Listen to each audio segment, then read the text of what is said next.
chilling mystery began to unfold on the vibrant streets of Hong Kong Island.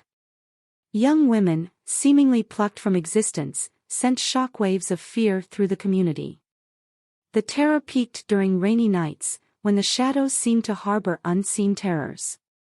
Then, on that fateful February 3 in 1988, the darkness claimed another victim. Chan Fengyan, a vibrant nightclub dancer, innocently hailed a cab outside the Chinese Palace nightclub and restaurant. Little did she know, her journey would descend into a nightmare. By 4 a.m., she was en route to Kwun Tong, her path destined for tragedy. The cab driver, Lam Kor-wan, lured her back to his home on Kwai Chow Street under the guise of retrieving an electrical cord.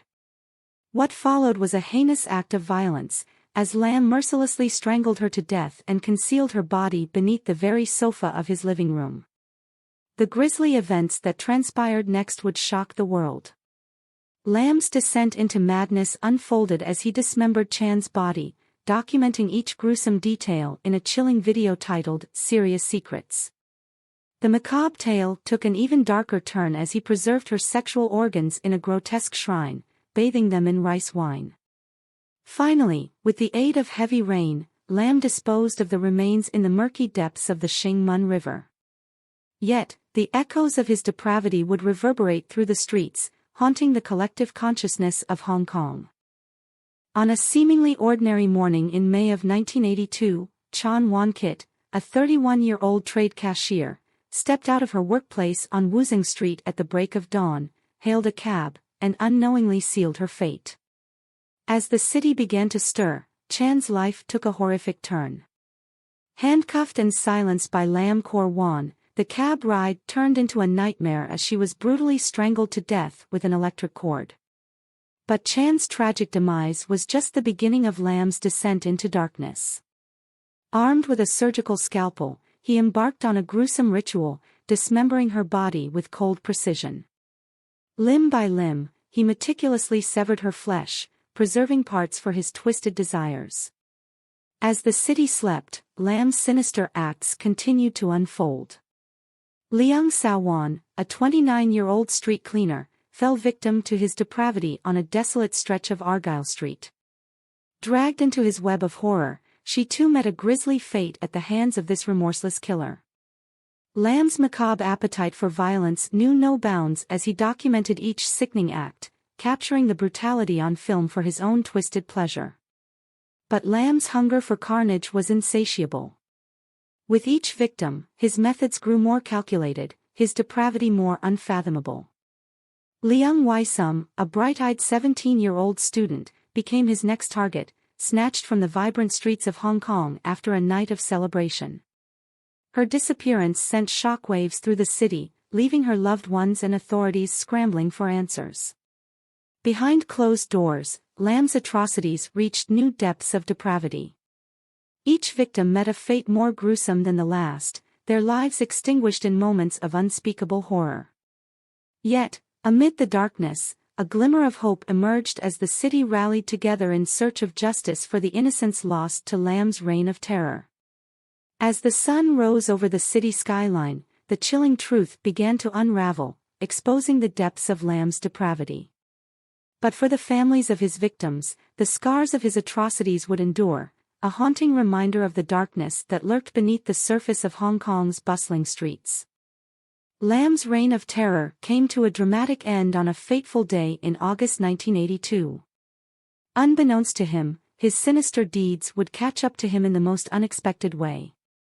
Attempting to develop photographs of one of his dismembered victims at a Kodak shop in Mong Kok, Lam found himself ensnared in the web of justice. The vigilant manager, suspecting something amiss, tipped off the authorities, leading to Lam's apprehension upon his return to pick up the damning evidence.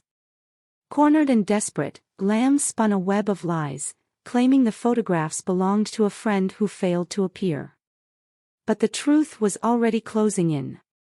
As police escorted him to his parents' apartment on Kwai Chow Street, the horrifying extent of Lam's atrocities began to unfold.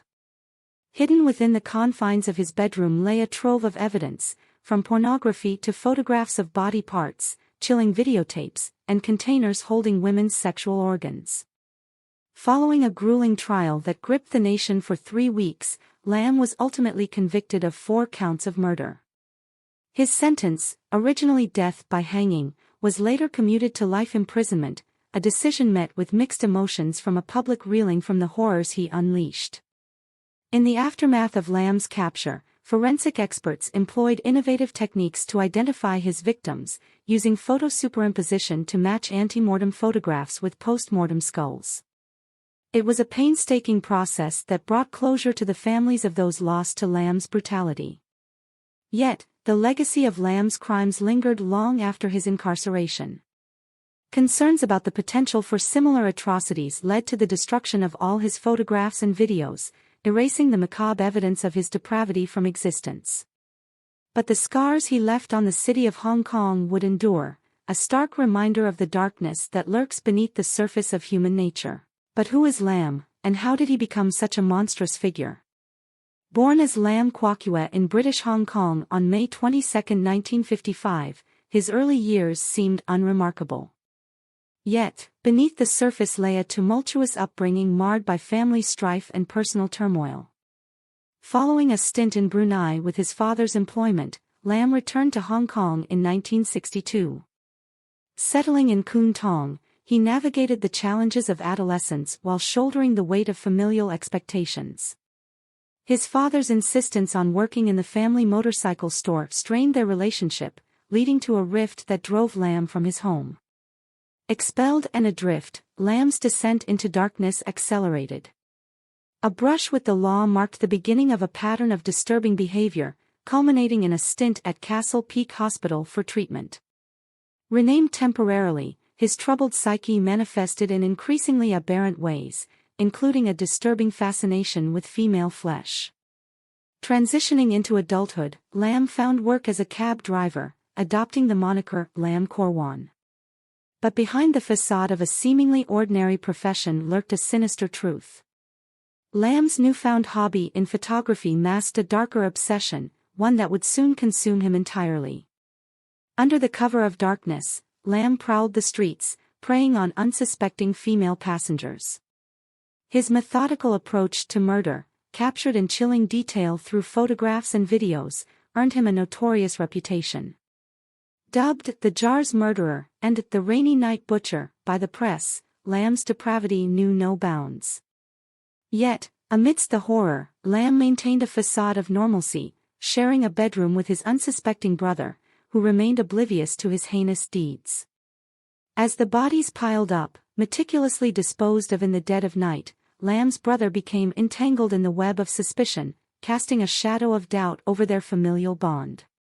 But justice would eventually catch up to Lam, unraveling the twisted tapestry of his crimes. His capture marked the end of a reign of terror that had gripped the city in fear. Yet, the scars he left behind would endure, a haunting reminder of the darkness that resides within us all.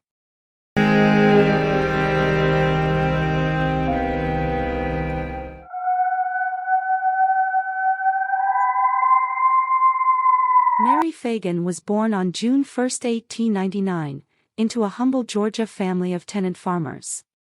Tragically, her father passed away before she came into the world. Following her birth, her mother, Frances Fagan, relocated the family to their hometown of Marietta, Georgia. However, sometime around or after 1907, they moved once more, settling in East Point, Georgia, located in southwest Atlanta. There, Frances opened a boarding house to support her family. Mary's childhood was marked by hardship, as she left school at the tender age of 10 to contribute to the family's income by working part-time in a textile mill. By 1912, after her mother married John William Coleman, the family moved into the bustling city of Atlanta. It was during this time that Mary, now a young teenager, sought employment to support her family. In the spring of that year, Mary secured a job at the National Pencil Company, a local establishment where she earned a meager wage of 10 cents an hour. Her duties involved operating a knurling machine, which inserted rubber erasers into the metal tips of pencils. Despite her youth, Mary worked diligently, putting in long hours, often totaling 55 hours per week. Coincidentally, Mary's workstation was situated just across the hallway from the office of Leo Frank, a superintendent at the National Pencil Company. This proximity would later intertwine their fates in a tragic and infamous manner. The tragic events surrounding Mary Fagan's death unfolded on April 21, 1913, when she was laid off from her job at the National Pencil Company due to a shortage of materials. Determined to collect her pay, Mary visited the factory around noon on April 26. The following day, in the early hours of the morning, the factory's night watchman, Newt Lee, ventured into the basement to use the restroom. To his horror, he stumbled upon Mary Fagan's lifeless body near an incinerator and immediately contacted the authorities. The scene was grisly and horrifying.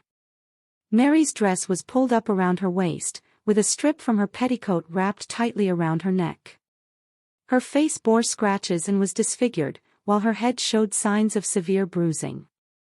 A strip of wrapping cord was tied into a loop around her neck, indicating she had been strangled.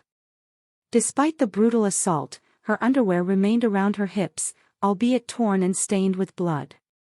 The basement itself showed signs of struggle, with Mary's skin covered in ashes and dirt, suggesting a fierce altercation had taken place. Investigating officers noted evidence of tampering, with a service ramp leading to a sliding door that opened into an alley. Bloody fingerprints were found on the door, alongside a metal pipe that had been used to force entry. Among the debris near Mary's body, investigators discovered 2 notes, later dubbed the murder notes. These notes implicated the night watchman, Newt Lee, who was black. One of the notes mentioned a long tall black Negro, leading to Lee's immediate arrest. However, Lee protested his innocence, suggesting that the notes were an attempt to frame him. Despite his familiarity with the crime scene, Lee insisted he had stumbled upon Mary's body by chance. Nevertheless, suspicions mounted, especially when Lee's apparent trail leading back to the elevator suggested he had moved the body. The investigation into Mary Fagan's murder became increasingly complex and contentious, with the circumstances surrounding her death shrouded in mystery and suspicion. As the investigation into Mary Fagan's murder progressed, authorities initially arrested Newt Lee, the factory's night watchman, and a friend of Fagan's, suspecting their involvement in the crime. However, doubts arose about their culpability, leading the police to reconsider their theory. By Monday, the focus shifted to the second floor of the factory, where Leo Frank's office was located. Evidence, including hair found on a lathe and suspicious stains on the floor, suggested the possibility of foul play on this level. Suspicion soon turned to Leo Frank himself. On Sunday, April 27, the police attempted to contact Frank multiple times, but their efforts were in vain. When they finally reached him, Frank exhibited signs of extreme nervousness, which intensified when he was informed of Fagan's murder. Despite initially not being considered a suspect, Frank's behavior raised eyebrows among investigators. On Monday, April 28, Frank provided a written deposition to the police, detailing his activities on the day of the murder. However, discrepancies in his account, coupled with his nervous demeanor, raised further suspicion. Frank's attorney, Luther Rosser, insisted on demonstrating Frank's lack of injuries and the absence of blood on his clothing, further fueling speculation. Frank enlisted the services of the Pinkerton National Detective Agency to investigate the case and prove his innocence. However, unbeknownst to him, one of the detectives, Harry Scott, had close ties to the police and harbored doubts about Frank's innocence. On Tuesday, April 29, police discovered a blood-stained shirt at Lee's residence, further implicating Frank in the crime. This discovery, coupled with mounting suspicion and a series of incriminating factors, led to Frank's arrest later that morning. A coroner's inquest held on Wednesday, April 30, saw testimony from Frank and other witnesses. Despite attempts to corroborate Frank's alibi, doubts persisted, especially regarding his alleged interactions with Fagan and other women. In May, renowned detective William J. Burns traveled to Atlanta to offer assistance in the case.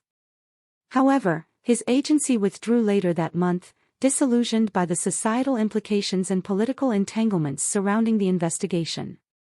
The notion that Frank, a wealthy Jew, was able to evade justice fueled public outrage and complicated the pursuit of truth in the case. The prosecution's case relied heavily on the testimony of Jim Conley, the factory's janitor, who many historians believe to be the actual perpetrator of the murder. Conley first attracted suspicion when he was observed washing red stains out of a blue work shirt shortly after the murder. Although initial tests on the shirt revealed no blood, further investigation later implicated Conley. It was discovered that he could read and write, and his spelling matched that found on the incriminating murder notes. Conley's story initially fluctuated, but on May 24, he confessed to writing the notes under Frank's direction. He claimed that Frank had summoned him to his office the day before the murder, dictated the notes, and instructed him to leave the factory afterward. Subsequent statements from Conley further implicated Frank, alleging that Frank had confessed to him and directed the disposal of Fagan's body. Despite skepticism from some officials at the pencil company, Conley's revised account gained traction, with major newspapers giving it front-page coverage. However, doubts lingered, especially concerning inconsistencies in Conley's narrative and his failure to mention his awareness of the crime when writing the notes. Efforts to arrange a confrontation between Frank and Conley fell through when Frank exercised his right to refuse without his attorney present. The police viewed this as further evidence of Frank's guilt, although it was within his legal rights. Conley's legal representation, William Manning Smith, believed in Conley's final affidavit but grew concerned about his client's interactions with reporters and the influence of media bias. Smith's efforts to protect Conley's interests culminated in his decision to sever ties with the newspaper that had hired him and arrange for Conley's relocation to a different jail. Ultimately, on February 24, 1914, Conley was sentenced to a year in jail for his involvement in covering up Fagan's murder. Despite Conley's conviction, questions surrounding the case persisted, casting a shadow of uncertainty over the true events of that fateful day. On May 23, 1913, a grand jury convened and indicted Leo Frank for the murder of Mary Fagan, despite scant evidence. The trial commenced on July 28, drawing crowds to the Fulton County Superior Court. The prosecution, led by Hugh Dorsey, painted Jim Conley as a credible witness, alleging Frank's guilt and detailing a complex conspiracy. Conversely, Frank's defense team, comprising 8 lawyers, vehemently refuted the prosecution's narrative, presenting witnesses to dispute the timeline and question Conley's credibility. Central to the trial were conflicting accounts of Frank's whereabouts and actions on the day of the murder. Prosecution witnesses testified to seeing Frank in his office around the time Fagan was murdered, while the defense sought to establish Frank's innocence through alibis and character witnesses. The prosecution's reliance on Stover's testimony regarding Frank's absence during the alleged murder clashed with other accounts placing Frank elsewhere. Despite intense cross-examination, Conley's testimony remained consistent, bolstering the prosecution's case. The defense contested Conley's credibility and attempted to undermine his narrative. The trial also scrutinized the timeline of events leading up to Fagan's murder, with both sides presenting witnesses to support their respective versions. As the trial unfolded, the courtroom drama intensified, with each side fiercely advocating its position. Witnesses provided conflicting testimonies, raising doubts about the reliability of the evidence presented. Despite the defense's efforts to challenge the prosecution's case, the trial remained mired in uncertainty, leaving the jury to grapple with the complexities of the legal proceedings. During the trial, the prosecution alleged witness tampering by Frank's legal team, while the defense claimed intimidation of the jury. On August 25, 1913, the jury found Frank guilty after a brief deliberation. Dorsey was hailed as a hero upon leaving the courthouse, celebrated by a jubilant crowd. The following day, Frank was sentenced to death by hanging. The defense protested, citing public influence on the verdict. Appeals were based on procedural errors rather than a re-evaluation of evidence. Despite objections, the Georgia Supreme Court upheld Frank's conviction in February 1914. The defense continued to fight, uncovering inconsistencies in witness testimony and raising constitutional issues. Despite efforts, the U.S. Supreme Court rejected Frank's appeal in April 1915, with Holmes expressing doubts about the fairness of the trial. The legal battle highlighted concerns about due process and public influence in the justice system.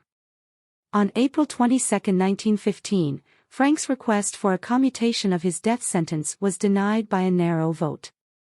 The case then landed on the desk of Governor John Slayton, whose term was ending soon. Slayton conducted extensive hearings, scrutinizing evidence and visiting the crime scene. He faced immense pressure from both sides, including over 1,000 death threats. Slayton's investigation highlighted inconsistencies in Conley's testimony and raised doubts about the murder notes. He questioned whether the elevator could have been used as Conley described and examined handwriting evidence. Slayton also considered analysis suggesting the notes were written in the basement, not Frank's office. Ultimately, Slayton concluded that Frank's conviction was based on shaky evidence and commuted his death sentence. However, his decision was met with outrage, especially from those who believed Frank was guilty. The case remained a source of controversy, with debates over due process and the influence of public opinion in the justice system. Slayton's thorough review of the case brought several key points to light. He questioned the reliability of Conley's testimony, highlighting inconsistencies and suggesting ulterior motives behind some of his claims. Slayton also pointed out discrepancies in the timeline of events and raised doubts about the murder notes, indicating they might have been composed in the basement, not Frank's office. Ultimately, Slayton decided to commute Frank's death sentence to life imprisonment. His decision sparked outrage, especially among those who believed Frank was guilty. The case stirred deep-seated tensions, including issues of class, ethnicity, and regional identity. Despite efforts by various prominent figures and organizations to support Frank, including a significant public relations campaign, he remained a polarizing figure. Tom Watson, a prominent editor, added fuel to the fire with impassioned attacks in his publication, exacerbating existing social tensions. The Frank case became emblematic of broader societal conflicts, including economic resentment, racial tensions, and the clash between traditional values and industrial progress. The complexity of these factors made it difficult to disentangle the true motivations behind the public's reaction to Frank's plight. The commutation of Frank's sentence by Governor Slayton ignited strong reactions, particularly from Tom Watson, who openly advocated for Frank's lynching. A group known as the Vigilance Committee planned and executed Frank's abduction from prison on August 16, 1915. They transported him to Marietta, where he was lynched, his body left on display for the public. The lynching of Frank garnered widespread attention and condemnation, temporarily halting other acts of lynching.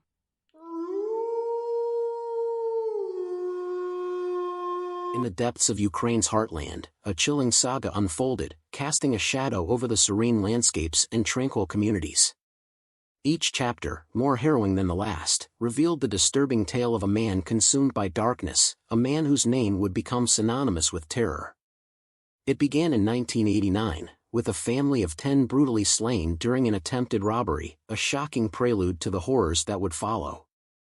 From that moment on, the country would bear witness to a relentless onslaught of violence, orchestrated by a mind unhinged. In a string of crimes that span years, the perpetrator's savagery knew no bounds. Innocent lives were extinguished with chilling efficiency, families massacred in their homes, victims gunned down in cold blood, their bodies left to smolder amidst the ruins. In 1989, the echoes of terror reverberated through the city of Zhytomyr as a family of 10 fell victim to an attempted robbery gone horribly wrong. And yet, this was just the beginning. That same year, 5 more lives were snuffed out, their bodies consumed by flames after being shot dead while sleeping in a car. In December 1995, the peaceful village of Garmarnia became a scene of unspeakable horror as the Zychenko family of 4 met their tragic end, their home engulfed in flames after a vicious robbery turned deadly. January 1996 ushered in a wave of carnage as a family of 4 fell victim to a ruthless execution, swiftly followed by the murder of a male pedestrian, his life taken to ensure the killer's escape remained shrouded in secrecy. Along the Berdyansk-Dniprovsk highway, the darkness descended once more, claiming the lives of 4 individuals in 3 separate incidents, a chilling testament to the killer's relentless pursuit of bloodshed. In January 1996, the Pilot family became the latest casualties of a merciless rampage, their home transformed into a charnel house before 2 potential witnesses met their untimely demise. February 1996 brought further bloodshed as the Marasina family and a visiting guest were ruthlessly slaughtered in the dead of night, their lives snuffed out without mercy or remorse. The Dubchak family suffered a similar fate in February 1996, their home in Olovsk stained with the blood of the innocent, a stark reminder of the killer's unbridled brutality. In the waning days of February, the Bodnarchuk family met a grisly end, their lives cut short in a frenzy of violence that left an entire community reeling in shock and disbelief. And finally, in March 1996, the Novosad family became the last victims of a reign of terror that had gripped Ukraine in fear, a tragic conclusion to a tale of horror and despair. As the dust settled and the echoes of tragedy faded into silence, one question lingered: how could such evil exist in the heart of a nation known for its resilience and spirit? And as the truth began to emerge, a chilling realization took hold: some demons walk among us, disguised in the guise of ordinary men. But amidst the chaos and devastation, a glimmer of hope emerged. In the wake of each senseless act, law enforcement agencies tirelessly pursued leads, piecing together the fragments of a fractured narrative in their quest to bring the perpetrator to justice. The trail of destruction left by the serial mass murderer stretched far and wide, but it was not without clues. Witnesses came forward, their testimonies providing invaluable insights into the killer's methods and motivations. Forensic evidence meticulously gathered at each crime scene painted a vivid picture of the perpetrator's modus operandi, helping to narrow the search. Onoprienko's modus operandi consisted of choosing an isolated house and gaining the attention of the occupants by creating a commotion. He would kill all occupants starting with the adult male, before going to find and kill the spouse and finally the children. He would then usually set the buildings alight in an attempt to cover the evidence. He would also kill any potential witness to cross his path during his murderous rampages. In March 1996, the Security Service of Ukraine, SBU, and Public Prosecutor's Office specialists detained 26-year-old Yuri Mozola as a suspect of several brutal murders. Over the course of 3 days, 6 SBU members and 1 representative of the Public Prosecutor's Office tortured Mozola. Mozola refused to confess to the crimes and died during the torture. 7 responsible for the death were sentenced to prison terms. 17 days later, the real murderer, Onoprienko, was found after a massive manhunt, 7 years after his first murder. This happened after he moved in with one of his relatives and his stash of weapons was discovered. Onoprienko was forced to leave the house. Days later, from the information received, Onoprienko was captured. In a dramatic climax, the serial mass murderer was finally apprehended, his reign of terror brought to a sudden and definitive end. As he stood before the court, his crimes laid bare for all to see, the nation recoiled in horror at the magnitude of his depravity. And the name that sent shivers down the spines of all who heard it, the identity of the monster behind the mask of normalcy, was revealed: Anatoly Onoprienko. In that moment, his name became etched in the annals of infamy, a chilling reminder of the darkness that lurks within the human soul. And though the scars left by his crimes may never fully heal, the capture of the serial mass murderer served as a stark reminder of the resilience of the human spirit, and the unwavering commitment of those who stand against evil, no matter the cost. Onoprienko was sentenced to death, but had his sentence commuted to life imprisonment. In 1995, Ukraine had entered the Council of Europe and thus, at the time, it undertook to abolish capital punishment. Onoprienko died of a heart attack in Zhytomyr prison on August 27, 2013, at the age of 54. Anatoly Onoprienko was born in the village of Lasky, nestled amidst the rolling hills of Zhytomyr Oblast, Ukrainian SSR, Soviet Union. It was here, on July 25, 1959, that he entered the world, his arrival marked by neither fanfare nor forewarning. As the younger of two sons, Anatoly's childhood was not destined for ease. His father, Anatoly Onoprienko, a decorated war veteran, had faced the horrors of the Eastern Front during the tumultuous years of the Second World War. Yet, despite his bravery in battle, the scars of conflict would linger, casting a shadow over the Onoprienko family's existence. Tragedy struck when Anatoly was just 4 years old, his world shattered by the untimely death of his mother.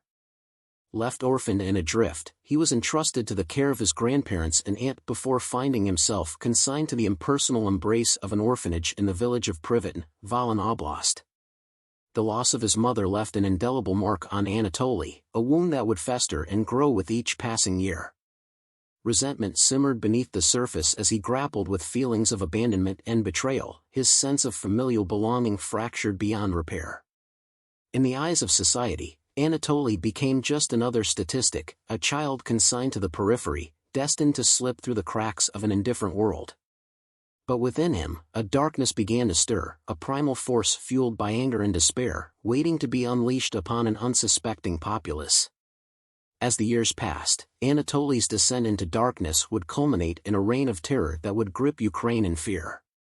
His name would become synonymous with death and destruction, a chilling reminder of the fragility of innocence and the depths of human depravity. And though his crimes would eventually come to an end, the legacy of Anatoly Onoprienko, the beast of Ukraine, would endure, haunting the collective consciousness for generations to come. In light of the chilling tale of Anatoly Onoprienko, it's vital to recognize that understanding the depths of human darkness isn't about succumbing to fear, but rather a call to action. It underscores the importance of staying informed about the warning signs of violence, fostering empathy in our interactions, and speaking out against concerning behavior. Supporting mental health resources and promoting education about conflict resolution and empathy are also crucial steps in preventing such tragedies. By taking proactive measures and working together as a community, we can create a safer and more compassionate world for all.